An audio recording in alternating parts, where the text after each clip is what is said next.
The motorcade that changed history. The assassination of President John F. Kennedy, November 22, 1963. It was a bright, cloudless Friday in Dallas, Texas. President John F. Kennedy, just 46 years old, was riding through Dealey Plaza in an open-top Lincoln Continental limousine, smiling and waving to cheering crowds. Beside him sat Jackie Kennedy, elegant in her pink Chanel suit and matching pillbox hat. Behind them were Texas Governor John Connally and his wife. The motorcade was running slightly behind schedule, but the energy in the streets was electric. People leaned out of office windows, children waved flags. This was campaign season, and JFK was making a charm offensive across the South. At 12:30 p.m., the car made a slow left turn onto Elm Street, passing the red brick Texas School Book Depository. And then, 3 shots rang out. On chaos in a split second, the first shot likely missed.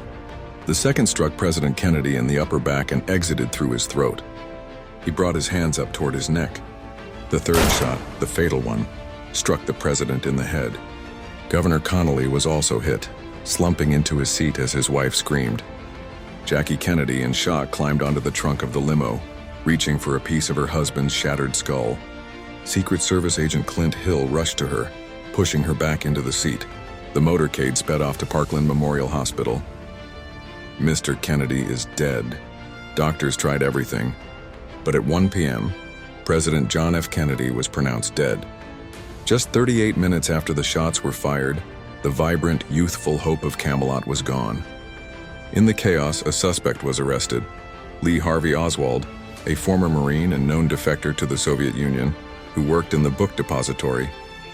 He was captured at a movie theater after killing a Dallas police officer while fleeing the scene. 2 days later, Oswald himself was shot and killed on live television by nightclub owner Jack Ruby in the basement of Dallas Police Headquarters. He's a nation in mourning. That same afternoon, aboard Air Force One, Vice President Lyndon B. Johnson took the oath of office.